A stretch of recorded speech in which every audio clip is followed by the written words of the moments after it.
नमस्कार, बहुत स्वागत है आपका। आप देख रहे हैं सबसे बड़ा अखाड़ा। मैं हूं आपके साथ शिल्पा तोमर। चुनाव आयोग ने राजनीतिक दलों को आईना दिखाने के लिए उनका एक और काम बढ़ा दिया। अब हर राजनीतिक दल को आपराधिक छवि वाले व्यक्ति का रिकॉर्ड देना पड़ रहा है। ये व्यवस्था दरअसल सुप्रीम कोर्ट के आदेश पर लागू हुई है और इसको अमल में लाते हुए यूपी चुनाव में राजनीतिक दलों ने अपने दागी प्रत्याशियों के दाग गिनाने शुरू कर दिए। हालांकि उसके साथ सफाई का डिटर्जेंट भी इस्तेमाल हो रहा है। तमाम चुनाव सुधारों की वकालत होने के बावजूद राजनीतिक पार्टियां विधानसभा चुनावों में आपराधिक छवि वाले उम्मीदवारों को मैदान में उतारने से बिल्कुल नहीं झिझक रही। चुनावों पर नजर रखने वाली संस्था एसोसिएशन फॉर डेमोक्रेटिक रिफॉर्म्स यानी कि एजीआर ने उत्तर प्रदेश विधानसभा चुनाव के पहले चरण का नामांकन कर चुके उम्मीदवारों के हलफनामे का निरीक्षण किया।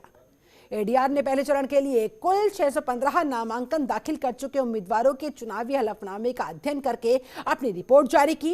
इस रिपोर्ट की माने तो पहले चरण के कुल 615 उम्मीदवारों में से 156 उम्मीदवारों ने अपने खिलाफ आपराधिक मामलों की जानकारी दी है।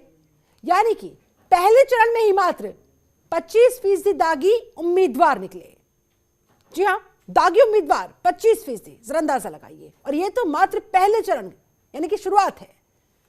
उम्मीदवारों पर दर्ज गंभीर आपराधिक मामलों की बात करें तो उसमें समाजवादी पार्टी 61%, आरएलडी 52%, तो बीजेपी 39% है। इतना ही नहीं, अलग राजनीति का दावा करने वाली आम आदमी पार्टी भी इससे अलग नहीं, उसने भी 10% दागी उम्मीदवारों को उतारा है।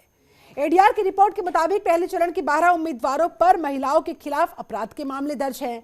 इनमें से उम्मीदवार के खिलाफ एक उम्मीदवार ऐसा है जिसके खिलाफ बलात्कार का मामला भी लंबित है। राजनीतिक अपराधीकरण रोकने के लिए जवाबदेही की चुनाव आयोग की ये कवायद राजनीतिक दलों के माथे पर अब तक कोई शिकन लाती हुई दिखाई नहीं दे रही।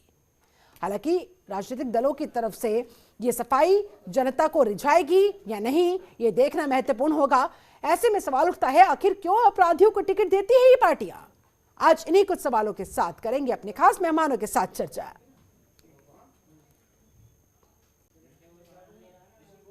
सवाल और भी बहुत सारे गंभीर खड़े होते हुए, मसलन राजनीतिक पार्टियों को दागी अच्छे लगते क्यों हैं? दागी उम्मीदवारों को क्यों उतारा जाता है? क्या वही बचे हैं दांव खेलने के लिए? क्या दागियों के दम पर ही चुनाव जीतेंगे? क्या सिर्फ खोखले हैं? तमाम चुनाव सुधार के वादे, बहुत बड़े बड़े वादे किए जाते हैं, तमाम सुझाव दिए जाते हैं, भाई चुनावी सुधार होना चाहिए, कैसे होना चाहिए बताया जाता है, लेकिन उन पर अमल होता हुआ दिखाई नहीं देता है। तो क्या वो तमाम वादे सिर्फ खोखले होते हैं? राजनीति में ऐसे कैसे रुकेगा अपराधीकरण? आपराधिक छवि के उम्मीदवार क्यों जीत जाते हैं चुनाव? सबसे बड़ा सवाल। आज इन्हीं तमाम सवालों के हम जवाब खोजेंगे। हमारे साथ इस समय खास पैनल जुड़ चुका है। पैनल का मैं तारुफ जल्दी से आपसे करवा देती हूँ। हमारे साथ retired major general Anil Verma जुड़ चुके हैं, एडीआर हेड है, बहुत बहुत स्वागत करती हूँ सर आपका। अश्वनी शाही जी हमारे साथ जुड़ चुके हैं, बीजेपी नेता, आपका भी बहुत स्वागत है। डॉक्टर अभिषेक राय हमारे साथ समाजवादी पार्टी के राष्ट्रीय प्रवक्ता भी जुड़ गए हैं, आपका भी बहुत स्वागत। चंद्रेश कुमार सिंह कांग्रेस का पक्ष रखेंगे, कांग्रेस प्रवक्ता है, बहुत स्वागत है सर आपका। रवि पाराशर हमारे साथ वरिष्ठ पत्रकार भी जुड़ चुके हैं, आपका भी बहुत बहुत स्वागत। चर्चा की शुरुआत सबसे पहले अनिल वर्मा जी आप ही के साथ। एडीआर की जो रिपोर्ट सामने आई है, तमाम दलों के नेता इस समय हमारे पास बैठे हुए हैं, जरा बताइए कौन कितने पानी में?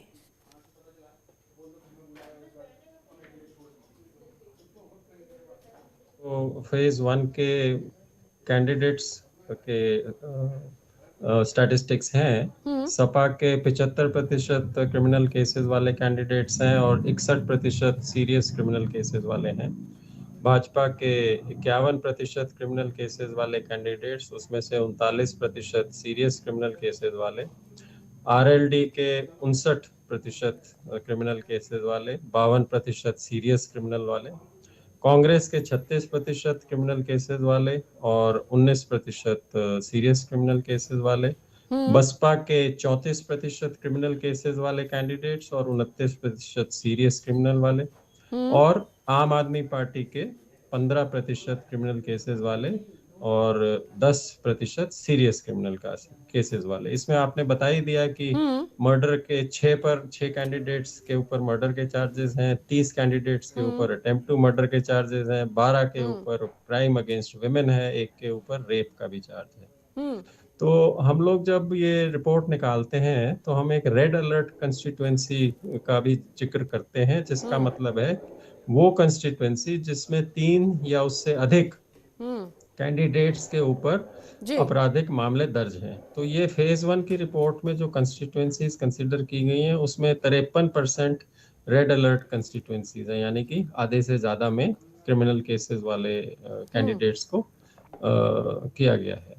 और अगर हम ये आंकड़ा पुराने उससे जांचें तो डेफिनेटली थोड़ा कम तो हुआ है, लेकिन ये तो सिर्फ फेज 1 का है। पूरी कहानी तो जब सारे फेजेस यूपी के हो जाएंगे तब पता लगेगा। तो 2012 में यूपी में 47% कैंडिडेट्स क्रिमिनल केसेस वाले थे, जिसमें से 24% सीरियस क्रिमिनल केसेस वाले थे। 2017 की असेंबली में 35% क्रिमिनल केसेस वाले थे और सीरियस क्रिमिनल केसेस वाले 27% थे। तो अब जो ये फेज 1 का आंकड़ा है, इसमें 25% क्रिमिनल केसेस वाले हैं और सीरियस क्रिमिनल वाले 20% हैं। तो अब ये आगे चर्चा जब करेंगे आप, तो उसमें सवाल यही उठता है कि ये इतनी सुप्रीम कोर्ट की जजमेंट्स इसके बारे में आ चुकी हैं। इलेक्शन कमीशन अपना जिद्दोजहद कर रहा है, लेकिन उसके बावजूद पॉलिटिकल पार्टीज लगभग 25 से 30%, और अभी तो आप देख रहे हैं कि 75% जा रहा है सपा का आंकड़ा, फिर भी इनको चुनाव मैदान में उतारती हैं। और दूसरी बात है कि अभी पॉलिटिशियंस जब बात करेंगे ये बोलेंगे कि भाई जनता उनको वोट भी देती है। तो ये ही एक चक्रव्यूह बना हुआ है। हमारे राजनीतिक स्थिति जो बनी हुई है, वो पॉलिटिकल पार्टीज बाज नहीं आती ऐसे उनको देने के लिए, फॉर द सिंपल रीजन कि विनेबिलिटी, उनको लगता है कि ये बाहुबल और धनबल के बल पर ये लोग जीतेंगे। और एडीआर के जो स्टैटिस्टिक्स आप कई भी हमारी पुरानी रिपोर्ट्स में जो एनालिसिस होता है देख लीजिए, जो क्रिमिनल केसेस और पैसे वाले कैंडिडेट्स हैं उनके जीतने के चांसेस लगभग 1.5 गुना होते हैं दूसरे नॉर्मल आदमी से। सो ये है बेसिक मुद्दा, और इसको ये बहुत ही एक जटिल मुद्दा है, क्योंकि ये जब तक पॉलिटिकल पार्टीज और वोटर की समझ में ये नहीं आएगा कि भाई अगर हम ऐसे लोगों को चुनेंगे तो उसमें उन्हीं का नुकसान है। सो अब आगे ये समझ में कैसे आएगा जनता को भी और राजनीतिक दलों को भी? रवि पाराशर, क्या ये दागी उम्मीदवार जनता के लिए काम करेंगे? क्या इनके दम पर चुनाव जीता जाएगा?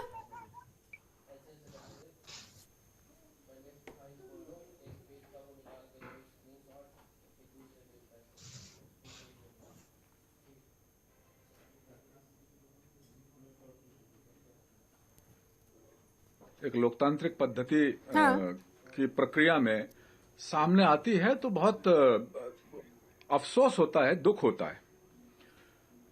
लेकिन अब यह हकीकत है, भारतीय न्याय प्रणाली में जब तक कोई अपराधी, आरोपित व्यक्ति जिस पर आरोप लगा हुआ है, एक्यूज्ड है जो, जब तक कि वो दोषी साबित नहीं हो जाता तब तक उसको अपराधी कहना, मुजरिम कहना, मुलजिम को मुजरिम कहना, ये भी मान्य नहीं है भारतीय दंड प्रक्रिया संहिता में और भारतीय समाज में भी। और हकीकत में ये एक जो पहलू है, इसका फायदा पॉलिटिकल पार्टियां, जैसा कि अभी एडीआर के जो अधिकारी हैं उन्होंने बताया कि इस पूरे प्रश्न का बहुत जटिल एक प्रश्न है, जटिल प्रक्रिया है कि समाधान कैसे किया जाए।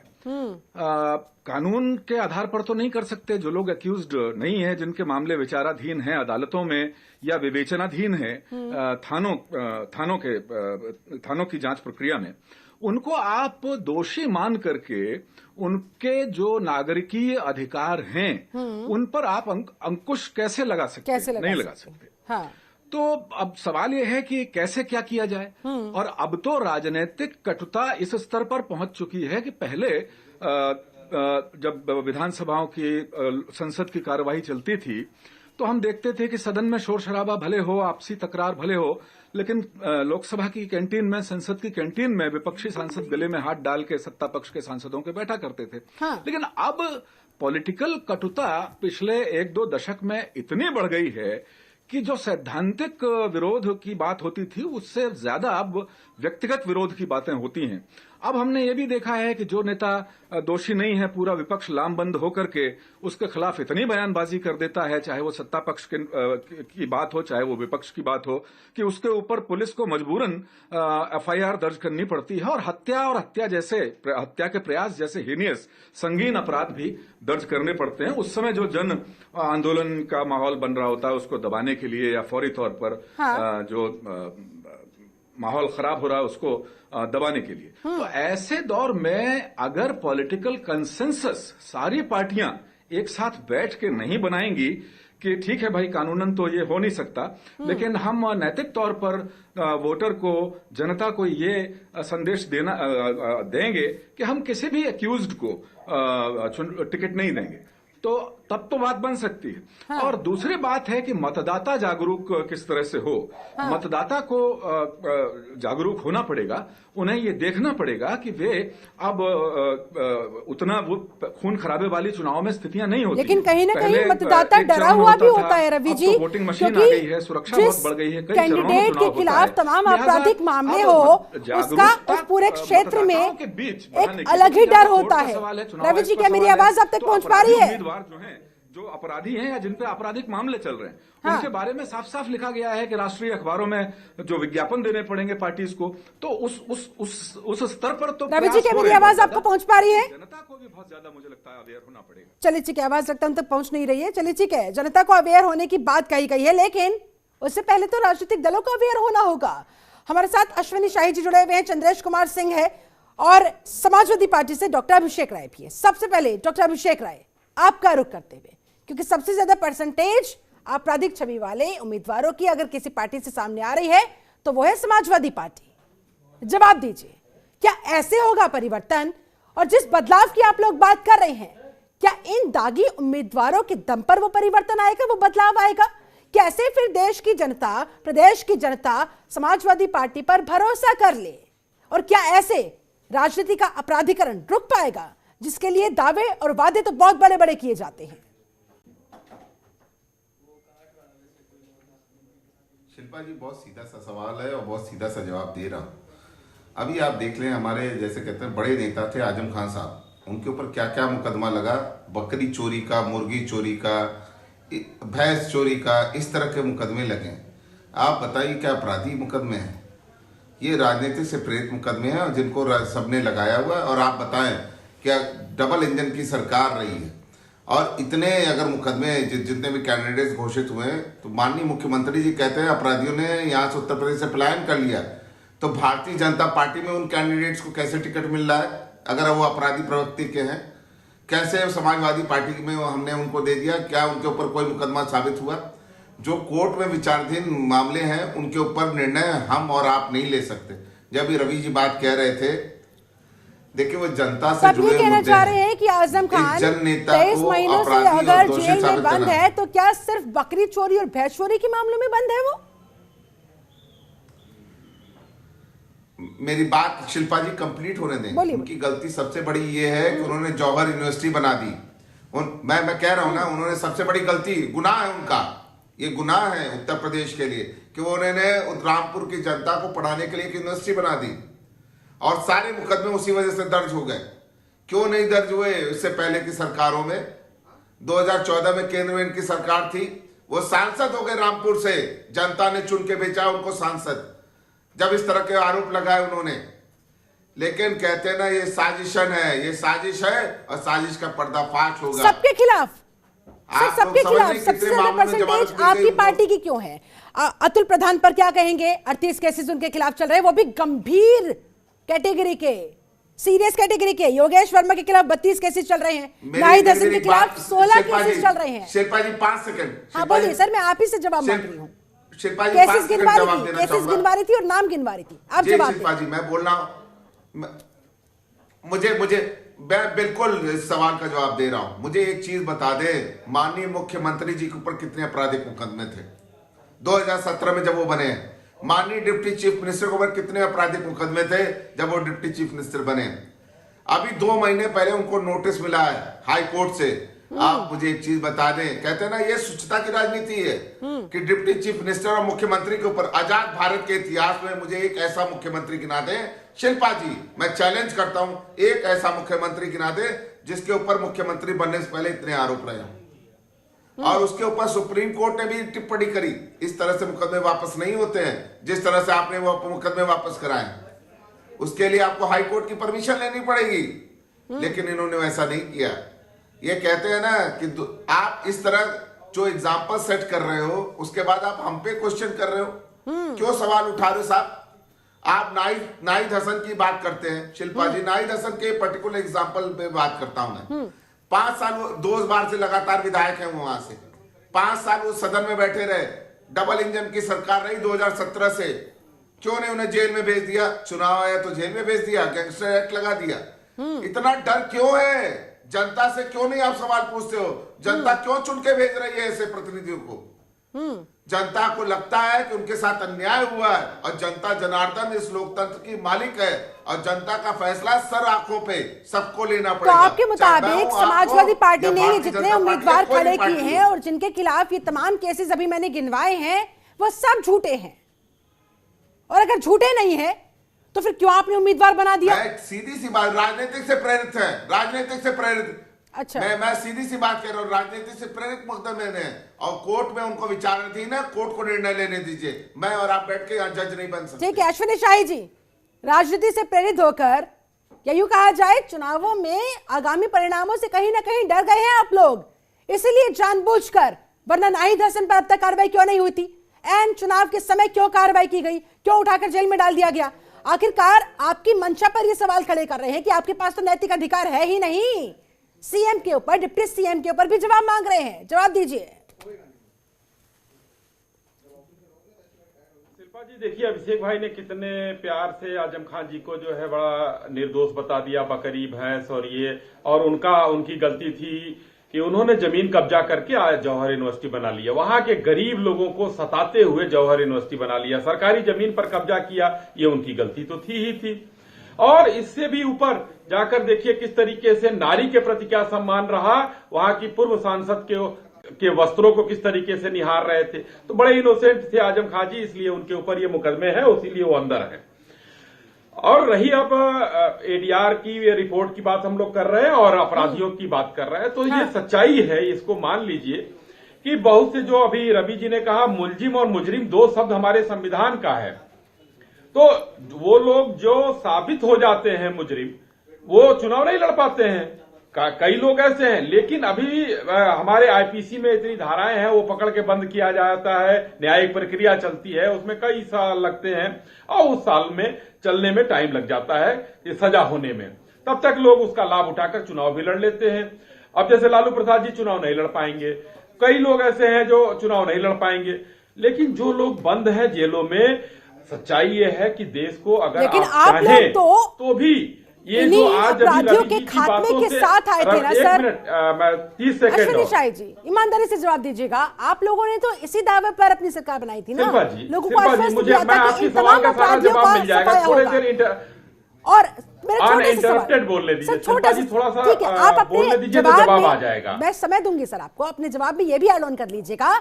आप तो अपराधियों के खात्मे के लिए आए थे ना, फिर इस लिस्ट में 39% के साथ बीजेपी, भारतीय जनता पार्टी, वो पार्टी जो पार्टी विद द डिफरेंस कही जाती है, अपराधियों के खात्मे का बहुत बड़ा बड़ा दावा करती है, वो क्यों है इस लिस्ट में? Take your time. देखिए, अभी बाकी दलों से बात दूसरे नंबर और पहले नंबर की नहीं है, जितने ये देखा जाएगा कि हमारे आज हम जीते हुए प्रत्याशी देखेंगे तो हमारे ज्यादा होंगे, लेकिन जब चुनाव लड़ रहे हैं, आज देखिए अभी प्रथम चरण के चुनाव में हम लोग कम हैं, तो हम ये कहने से, सच्चाई ये है कि हम ये कहने से नहीं बच जाएंगे कि हमारे पास कम है और उनके पास ज्यादा है, ऐसा कुछ नहीं है। खात्मा होना चाहिए, मगर आज का ये है कि मैं अभी रवि जी की बातों का मैं एक संज्ञान आपको वो ला रहा था। उन्होंने कहा कि कि व्यक्तिगत लोग हो जाते हैं। आजकल जो भी समाज में ऐसी कुरीतियां फैल रही हैं, राजनीति में खासकर जैसे हम लोग टीवी डिबेट में कई बार देखते हैं, हम लोग यहां पर किसी दल के प्रतिनिधि होकर बैठते हैं, लेकिन उसके बाद भी बहुत लोग व्यक्तिगत हो जाते हैं और व्यक्तिगत झगड़ा करने लगते हैं। राष्ट्रीय मैंने तो राष्ट्रीय चैनलों पर भी देखा कि राष्ट्रीय प्रवक्ता लोग किस तरीके से कोई पानी फेंकता है, कोई थप्पड़ मारता है। तो ये व्यक्तिगत होने वाली जो बात है, ये बातें बहुत ज्यादा इस समय समाज को खराब कर रही हैं और हम उन्हीं लोगों के अंदर अपने प्रत्याशी खोजते हैं और जनता अपने नेता को खोजती है।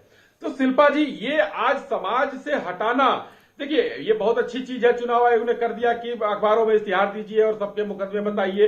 ये इसलिए किया जाता है कि समाज में कोई शर्मिंदगी हो लोगों को और वो लोग थोड़ा सा दूरी बनाएं, लेकिन अब नहीं हो रहा है ऐसा। और हर जगह, हर दल में, समाज में ही ऐसी चीज कुरीतियां आ गई हैं कि इसको हम दूर कर पाने में अभी हमको बहुत समय लगेगा। पार्टी विद डिफरेंस की बात ठीक है, हम कोशिश कर रहे हैं कि हम अपने यहां नहीं देंगे, लेकिन चाहे अनचाहे हमको भी, हमारे पास भी वो लोग आते हैं और उनको हमें टिकट देना पड़ता है।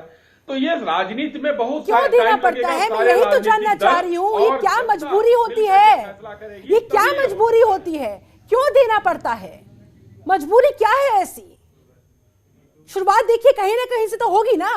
मैंने तो फिर बीजेपी से क्यों नहीं? शिल्पा जी आखिरी लाइन जो बोला उसको इससे जोड़ लीजिए कि अगर सारे राजनीतिक दल एक साथ बैठकर इन चीज को डिसाइड करें कि हम नहीं देंगे, तो ये काम संभव हो सकता है। अकेला कोई दल इसको नहीं कर सकता। चंद्रेश कुमार जी, जवाब आपका, क्योंकि कांग्रेस का भी इस लिस्ट में नाम है, हालांकि कम है परसेंटेज, लेकिन खुश होने की आवश्यकता नहीं है। सवाल तो यह है ना, अगर 1% भी है तो वो क्यों है? क्यों आखिरकार दागी उम्मीदवारों पर दांव खेला जाता है? क्या कोई मजबूरी होती है?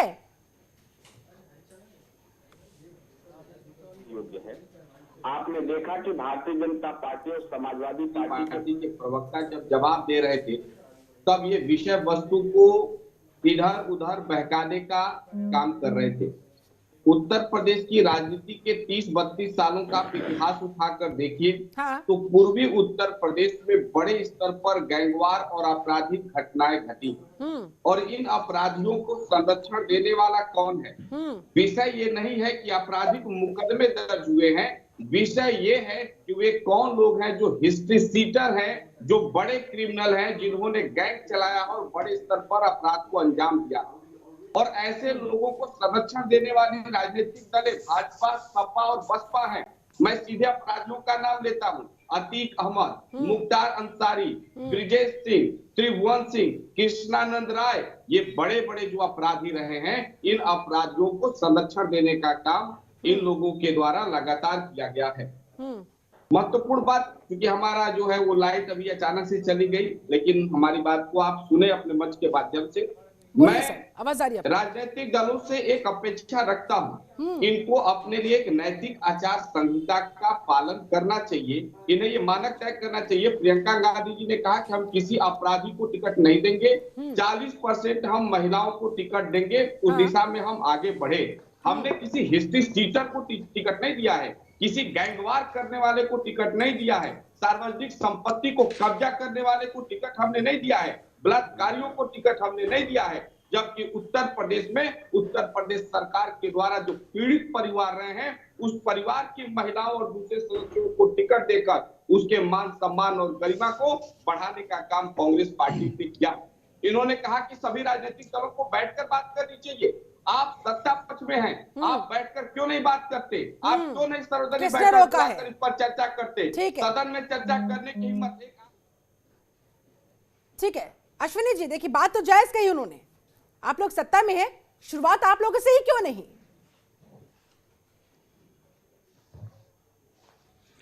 देखिए अभी हमारे चंद्रेश भाई बढ़िया भाषण दे रहे थे। 2019 में इन्होंने कहा ना किसी को हमने नहीं दिया, 65 प्रत्याशी इनके खड़े थे, जिसमें 34 जो है दागदार थे, 34 पर आपराधिक मुकदमे थे, 52% होता है।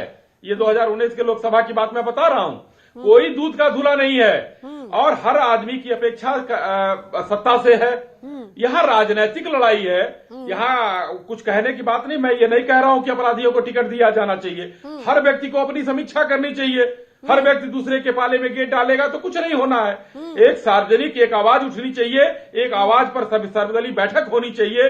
आज तो कांग्रेस के लोग देखिए देश तोड़ने की बात करते हैं। कल का भाषण सुनिए राहुल गांधी का, किस तरीके से देश तोड़ने की बात कर रहे हैं वो। तो कौन सर्वदलीय बैठक में आएगा? ये लोग सर्वदलीय बैठक का बहिष्कार करते हैं, यही कांग्रेसी हैं। जब सर्वदलीय बैठक की जाती है तो ये बहिष्कार करते हैं। और आज जो है भारतीय जनता पार्टी की तरफ करते हैं शुरुआत करने की, सत्ता पक्ष शुरुआत करे, बीजेपी शुरुआत करे। जब किसी भी मसले पर शुरुआत करने की कोशिश होती है तो आप लोग साथ नहीं देते, उसके बाद फिर सवाल खड़े कर देते हैं। क्या दोगलापन नहीं तो क्या है? कौन साथ नहीं देता? विपक्ष का साथ इन्होंने लेने की कोशिश कब की? विपक्ष को तो इन्होंने, अभी किसानों ने कानून का विरोध किया, इन्होंने आतंकवादी और खालिस्तानी कह दिया। पाकिस्तान जाओ के नारे ये लगाते हैं, यदि इनके खिलाफ कोई बोलिए तो सरकार के खिलाफ सदन में चर्चा होने ये नहीं देते हैं, सदन की कार्रवाई नहीं होने देते हैं। तो ये लगातार जो है भ्रमित करने का काम और भारत को तोड़ने का काम है। मैं तो एक ही बात पूछ रहा हूं कि 7 साल में भारतीय जनता पार्टी के पास लगभग 4300 करोड़ रुपया कहां से आया? इसका जवाब है? जवाब दीजिए। कहां से आया? शाही साहब जवाब देना चाह रहे हैं, उसके बाद रवि पाराशर आपको रुक करूंगी। स्वास्थ्य के द्वारा पैसा आया है, भ्रष्टाचार के द्वारा पैसा आया है, और इसका जवाब आपको देना पड़ेगा। ठीक है, सुन लेते हैं सर। शाही साहब जल्दी से। चंद्रेश जी देखिए, ये भारतीय जनता पार्टी ने तो इलेक्टोरल बॉन्ड की बात की थी। हमारे पास बॉन्ड से पैसा आया, हम तो चंदा से कहां से पैसा आया? इतना पैसा कहां से आ गया आपके पास? यही तो आप बताइए ना। सब चंदा से पैसा आया है, सबका हिसाब है, सबका हिसाब। अरे सुनिए तो, हाँ अरे सुनिए, इलेक्टोरल बॉन्ड हमारा जारी हुआ है, तो बॉन्ड आपने थोड़ा जारी किया था? आप ब्लैक मनी को आपने जारी किया था क्या? हमने जारी किया। तरीका है, आपने 4300 करोड़ अरे इलेक्टोरल बॉन्ड के साथ इतना चंदा आपको मिल गया। भाजपा के अरे आप सुनेंगे, आपने सवाल किया तो जवाब तो सुन लो भाई। आपने सवाल किया तो जवाब सुनिए, जवाब सुनिए सीके सिंह जी। आपने अभी मैं पूछूंगा, राहुल गांधी फाउंडेशन, राजीव गांधी फाउंडेशन के पास देश में इतना ज्यादा पैसा कहां से आ गया? आप बताएंगे? आपके पास है हिसाब? सोनिया जी इतनी अमीर कैसे हो गई? उनका कौन सा? चलो ठीक है सर, फिलहाल आप दोनों को मुझे रोकना पड़ेगा। रवि पाराशर आपका रुख करूंगी। सबसे गंभीर और महत्वपूर्ण सवाल सर यही कि फिर चुनावी सुधार के तमाम वादे खोखले साबित हो जाते हैं। जब एक तरफ तो कहा जाता है कि नहीं, चुनावी सुधार पर गंभीरता के साथ काम होना चाहिए, लेकिन समझ में नहीं आता कि ये काम हो कैसे और कौन करे। तमाम दल कह तो देते हैं कि दूध का धुला कोई भी नहीं है, जरा फलाने को देख लीजिए, ठिकाने को देख लीजिए, अपने गिरबान में झांकने की कोई कोशिश नहीं करता। तो ऐसे में सर सबसे बड़ा सवाल, शुरुआत फिर कहां से हो और कौन करे?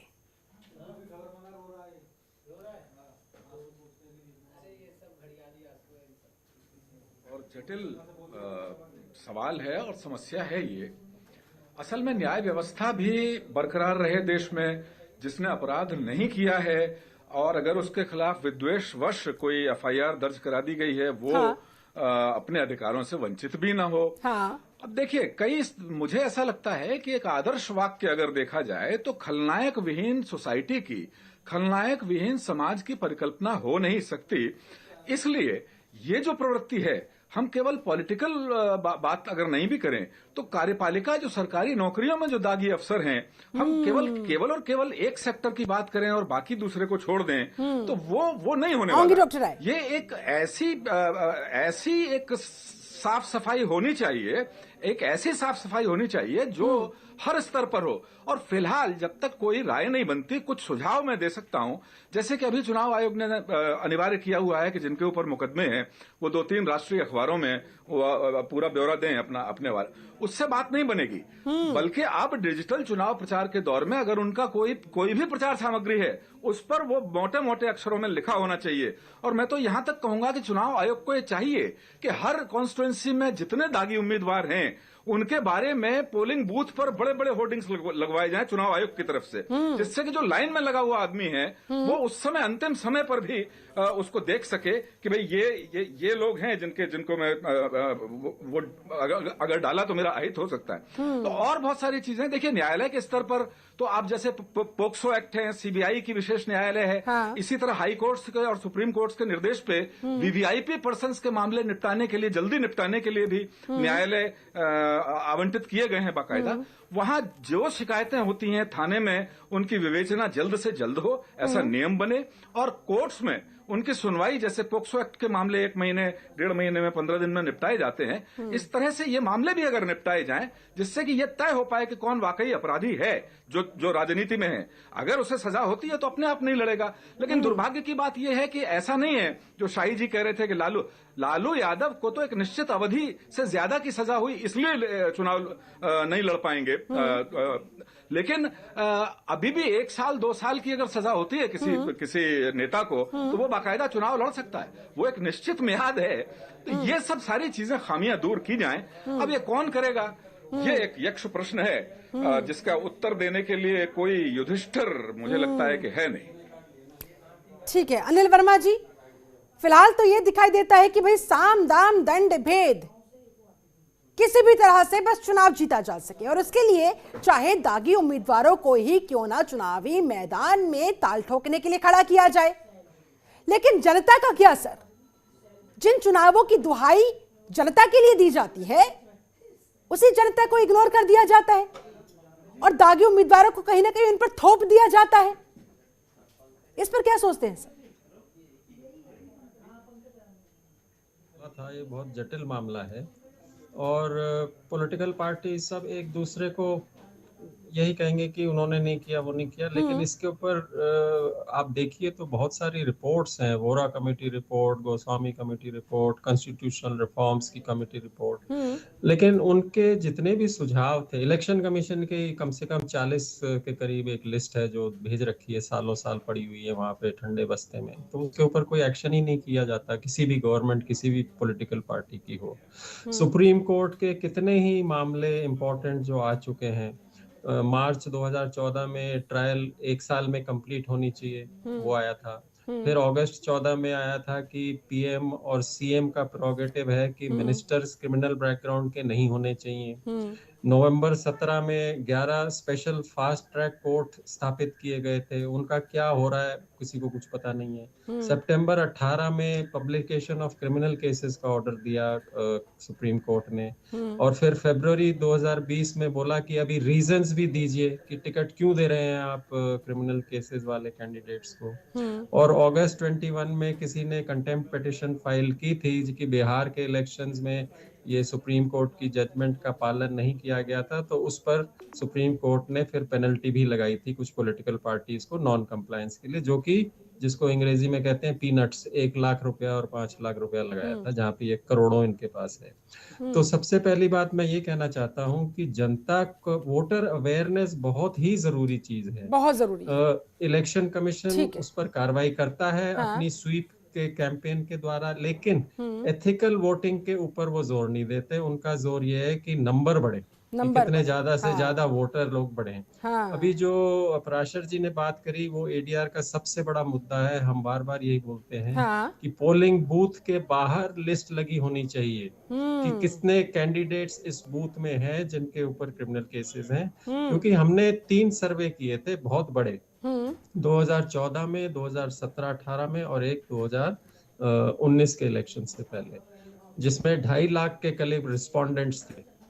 और उसमें हमने ये सवाल पूछा था जनता से कि भाई आप क्यों वोट करते हैं जिनके ऊपर क्रिमिनल केसेस हैं। तो 35% बोले कि हमें पता ही नहीं, 35% बोले कि ये हमारे क्षेत्र में अच्छा काम करता है इसलिए हम देते हैं, और कुछ लोगों ने बोला कि ये झूठे मुकदमे हैं। अभी आपने देखा है कि सारे पैनलिस्ट भी यही बोल रहे हैं कि these are all politically motivated cases, बोल रहे हैं। और मैं अभी इनके पार्टीज की वेबसाइट पर जो इन्होंने C7 फॉर्मेट्स कैंडिडेट्स के अपलोड किए हैं उसकी समरी देख रहा था। मेरी टीम इस पर काम कर रही है, इसकी रिपोर्ट हम बाद में निकालेंगे। ठीक है। तो उसमें रीजंस क्या है, एक जो होता है C8 फॉर्म, उसमें उन्हें लिखना होता है। सवाल ये है उसमें कि वजह बताएं कि आपको दूसरे कैंडिडेट जिनके ऊपर क्रिमिनल केसेस नहीं है क्यों नहीं मिले। और उसका जवाब क्या लिखा हुआ है? XYZ जो भी बंदे का नाम है, he is better than others. बस ये एक लाइन।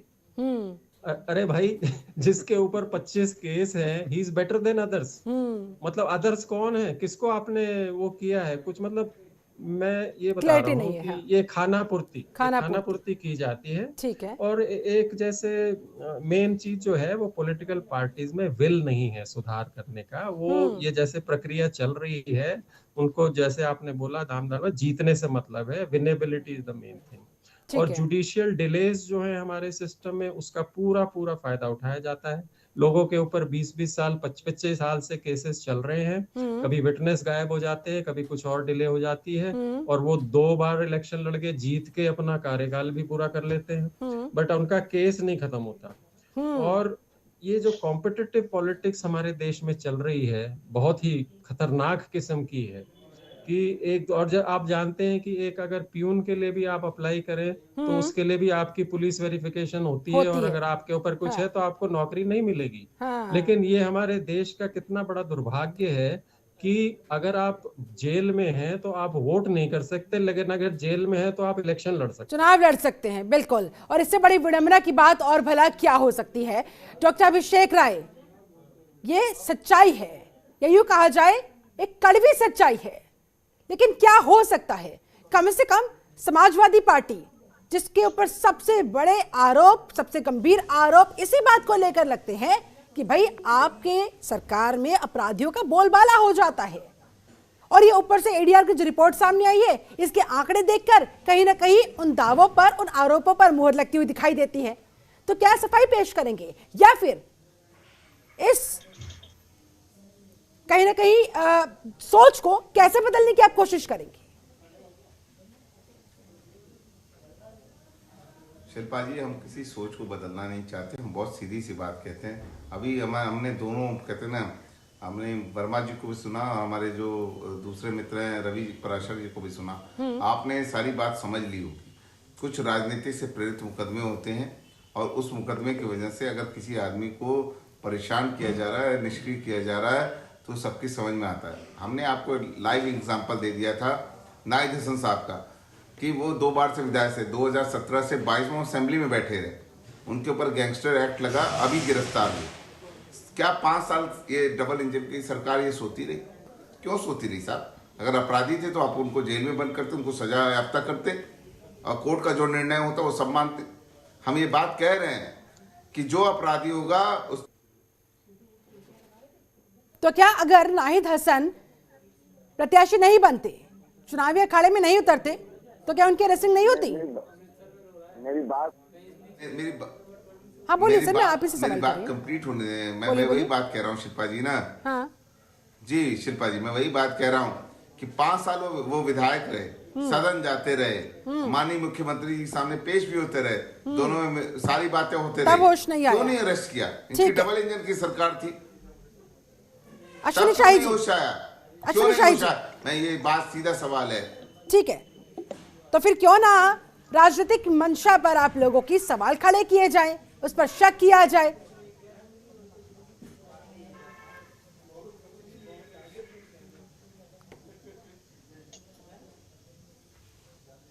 शाही साहब, मेरी आवाज आप तक पहुंच रही है?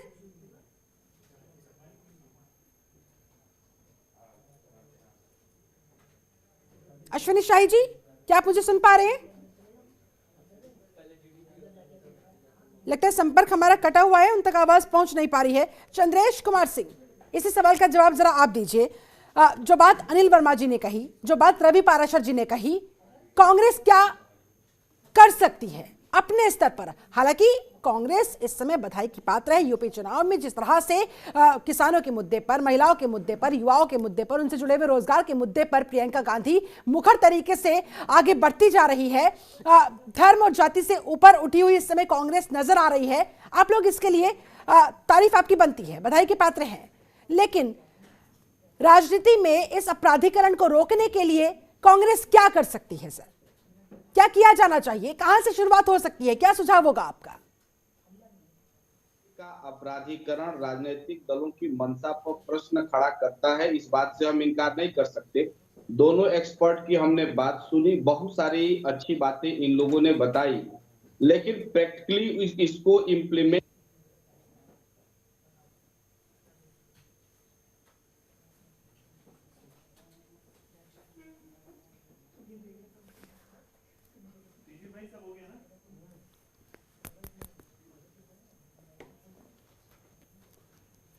लगता है संपर्क हमारा चंद्रेश कुमार सिंह से कट गया है।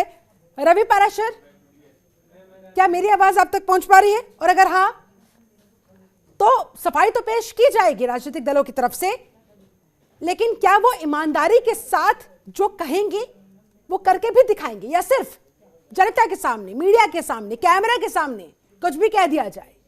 हिसाब तो कहीं देना नहीं होता है।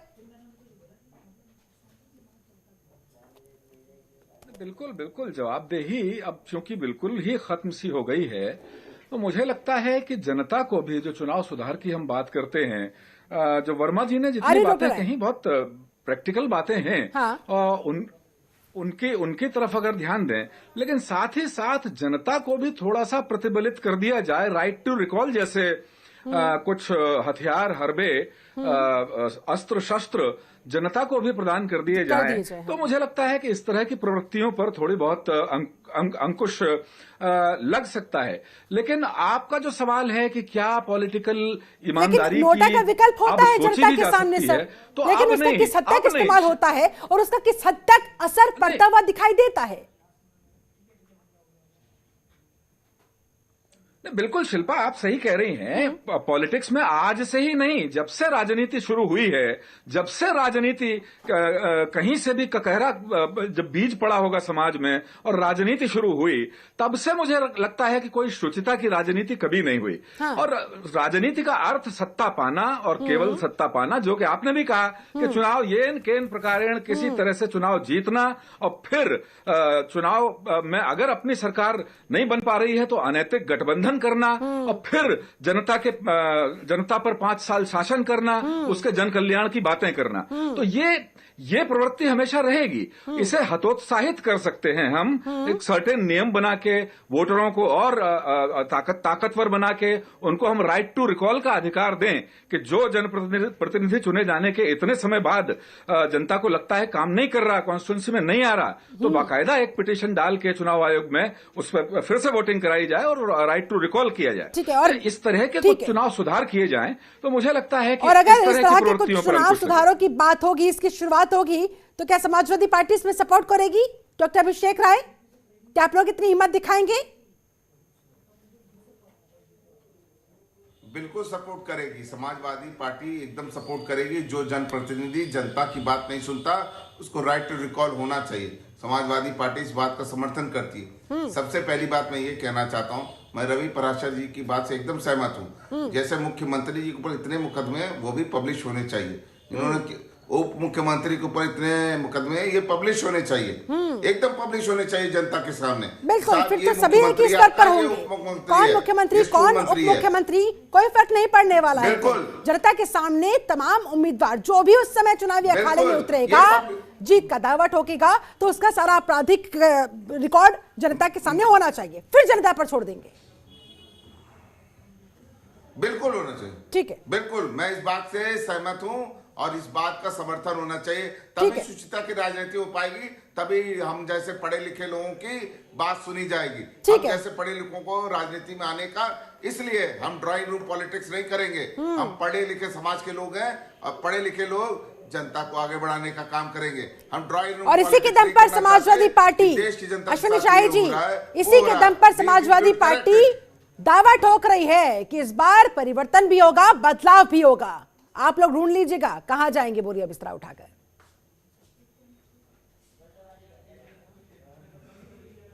कहा कि मुख्यमंत्री जी का भी पब्लिश होना चाहिए, पब्लिश तो सबका होना चाहिए। आज इन्हीं के राष्ट्रीय अध्यक्ष ने कल जो है पर्चा दाखिल किया, उसमें अपने आपराधिक मुकदमे छुपाए हैं, उसमें हलफनामे में दिया ही नहीं है। पिटीशन एक वकील साहब ने जो है उनके पर्चा खारिज करने के लिए दावा कर दिया है कोर्ट में। तो जब छुपाएगी पार्टी, फिर परिवर्तन कैसे लाएगी? जब छुपाएगी। ठीक है डॉक्टर अभिषेक राय कुछ कहना चाह रहे हैं, शिल्पा जी ऑब्जेक्शन है, बताइए क्या ऑब्जेक्शन है, बताइए जल्दी से डॉक्टर राय क्या ऑब्जेक्शन है, ऑब्जेक्शन है, क्या ऑब्जेक्शन है बताइए। ऑब्जेक्शन ये इस तरह का हलफनामा जो हम दायर करते हैं वो हम मानते हैं कि हमने क्या हलफनामा दायर किया है। अगर आपको कोई प्रॉब्लम है इस तरह के नेशनल चैनलों पे झूठ मत बोलें, उसको दायर करें, समझे? आप सुप्रीम कोर्ट पे हलफनामा दायर करें, नहीं बोल रहा हूं, चुनाव आयोग में याचिका दायर करें, झूठ मत बोलिए। तो फिर उसकी शिकायत कीजिए। ठीक है अश्विनी शाही जी, अगर आपको लगता है कि छुपाया है तो कह रहे हैं कि भाई लिखित में शिकायत कर दीजिए ना, कोर्ट चले जाइए, चुनाव आयोग चले जाइए, वहां जाकर कहिए, वर्बली क्यों कह रहे हैं? एक देश के एक प्रबुद्ध वकील ने उनके खिलाफ ये उनका पर्चा दाखिल करने के लिए चुनाव आयोग को शिकायत भी की है कि इन्होंने अपने मुकदमे को नहीं दिखाया है, जो मुकदमा इनके ऊपर दाखिल है वो पर्चे में नहीं दिखाया गया है। ये झूठा आरोप है, झूठा आरोप है। चलिए ठीक है सर, तो मैं नहीं जाते, मेरे पास समय की कमी है। आप सभी लोगों से मैं जल्दी फाइनल कमेंट चाहूंगी। चंद्रेश कुमार सिंह, ठीक है डॉक्टर राय, जनता पर ही छोड़ देते हैं, जनता किसे जवाब देगी आने वाला वक्त बताएगा। लेकिन जाते जाते चंद्रेश कुमार सिंह, अगर मेरी आवाज आप तक पहुंच पा रही हो, final comment sir, final comment, राजनीति में प्राधिकरण कैसे रुक पाएगा और उसके लिए कांग्रेस क्या कंट्रीब्यूट कर पाएगी? देखिए ऐसा है कि न्यायालय में मामला भले लंबित हो, लेकिन सामाजिक स्तर पर हम जानते हैं कि समाज में कौन अपराधी है कौन अपराधी नहीं है। ठीक है, राजनीतिक दलों को राजनीतिक आचार संहिता का अनुपालन करते हुए ऐसे लोग जो 6 महीना या 1 साल लगातार जेल खाते हैं किसी मामले में, उनको टिकट देने से स्वतः बचना चाहिए। ये व्यक्तिगत स्तर पर ही संभव है, कानूनी स्तर पर संभव नहीं है। हाँ ये बात है कि राजनीतिक मुकदमे भी दर्ज होते हैं, लेकिन ये मालूम रहता है कि कौन किसके ऊपर राजनीतिक मुकदमे हैं, किसके ऊपर बलात्कार के मुकदमे हैं, किसके ऊपर अपहरण के मुकदमे हैं, किसने मर्डर किया है, किसने सार्वजनिक संपत्ति लूटा है, ये सब मालूम रहता है सामाजिक स्तर पर राजनीतिक। और इसको लेकर नैतिक आधार पर दलों को सोचना होगा। चलिए डॉक्टर अभिषेक राय, फाइनल कमेंट आपका। ठीक है डॉक्टर अभिषेक राय, जल्दी से सर फाइनल कमेंट। मैं बहुत शिल्पा जी, मैं बहुत सीधी सी बात कह रहा हूँ। करहल की जनता, इनके मंत्री, केंद्रीय मंत्री उतरे हैं वहां पे चुनाव में हमारे राष्ट्रीय अध्यक्ष के खिलाफ। हाँ। मैं आपको दिखा रहा हूँ, 10 मार्च को मैं आपके साथ डिबेट पे बैठूंगा, मेरा टाइम ले लीजिएगा, जरूर से ले लीजिएगा, कई चैनलों पे रहूंगा। ठीक है, देखते हैं आपका कॉन्फिडेंस साबित होता है या फिर ओवर कॉन्फिडेंस। बता रहा हूँ। ठीक है सर, ठीक है, मैं आपको बता रहा हूं, ठीक है, करहल से जमानत जब्त करा देंगे इनके केंद्रीय मंत्री। ठीक है सर, 10 तारीख को आपसे बात करेंगे इस पर। ठीक है रवि पाराशर, जाते जाते फाइनल कमेंट्स आपका सर। केंद्रीय मंत्री की इनकी जमानत करहल से जब्त कराएंगे, ये डॉक्टर अभिषेक राय का वादा आपसे। रवि जी मेरी आवाज मिल रही है? फाइनल कमेंट सर आपका, क्या उम्मीद है? हाँ बिल्कुल बिल्कुल शिल्पा जी, जो सवाल आज की डिबेट में आपने उठाया है इसके लिए एक तो साधुवाद आपको। आपके चैनल पे लगातार सकारात्मक बहस होती हैं और पॉलिटिकल पार्टीज अपने जामे से बाहर नहीं निकल के आती, ये बहुत अच्छी बात है। कुल मिलाकर के मैं ये कहना चाहूंगा कि ऐसी प्रवृत्ति पर अंकुश लगना चाहिए ताकि शुचिता की राजनीति पूरी 100% ना आए तो 80% तो आए, कुछ तो हो। जो चुनाव आयोग की संस्तुतियां हैं, जो सुप्रीम कोर्ट के ऑब्जर्वेशंस हैं, जो हाई कोर्ट के ऑब्जर्वेशंस हैं, उनको नए सिरे से विमर्श में खड़ा करना चाहिए। और मीडिया को भी, मुझे लगता है आपके अलावा दूसरे चैनलों को भी इस तरह की डिबेट्स को बढ़ावा देना चाहिए। शुक्रिया सर। जाते जाते अनिल वर्मा जी, फाइनल कमेंट्स आपका। उम्मीदें कुछ दिखाई देती है या फिर ये इसी ढर्रे पर चलने वाला है, मान लिया जाए? एक तो वोटर अवेयरनेस पर जोर देना चाहिए, ठीक है, और दूसरी बात सुप्रीम कोर्ट और इलेक्शन कमीशन को थोड़ा सख्त रवैया पॉलिटिकल पार्टीज के साथ अपनाना पड़ेगा। नहीं तो अगर उम्मीद करते रहेंगे कि पॉलिटिकल पार्टीज खुद कुछ सुधार करेंगी तो वो नहीं होगा। ठीक है अश्विनी शाही जी, 10 सेकंड आपके पास, फाइनल कमेंट जल्दी से। क्या इसकी शुरुआत आपसे हो सकती है या आपका कंट्रीब्यूशन क्या हो सकता है इसमें सर, जल्दी से?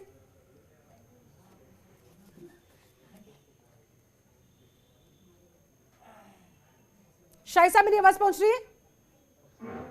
लगता है संपर्क हमारा कट गया। चलिए ठीक है, फिलहाल बहुत बहुत शुक्रिया आप सभी खास मेहमानों का मेरे साथ इस चर्चा में जुड़ने के लिए, समय निकालने के लिए। तो फिलहाल आपराधिक छवि वाले उम्मीदवार मैदान में उतार तो दिए गए हैं, अब ये जनता को तय करना होगा कि वो इन्हें वोट देकर जिताते हैं या फिर इन्हें सबक सिखाते हैं। फिलहाल मेरे साथ इस चर्चा में जुड़ने के लिए आप सभी का बहुत शुक्रिया। आप बने रहे जनतंत्र टीवी के साथ। नमस्कार।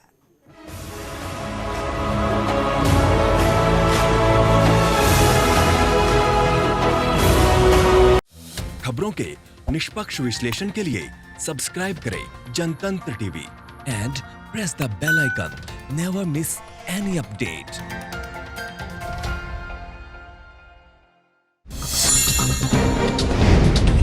डाउनलोड कीजिए जनतंत्र टीवी ऐप को, जो कि अवेलेबल है गूगल प्ले और ऐप स्टोर पर। अधिक जानकारी के लिए अभी डाउनलोड करें।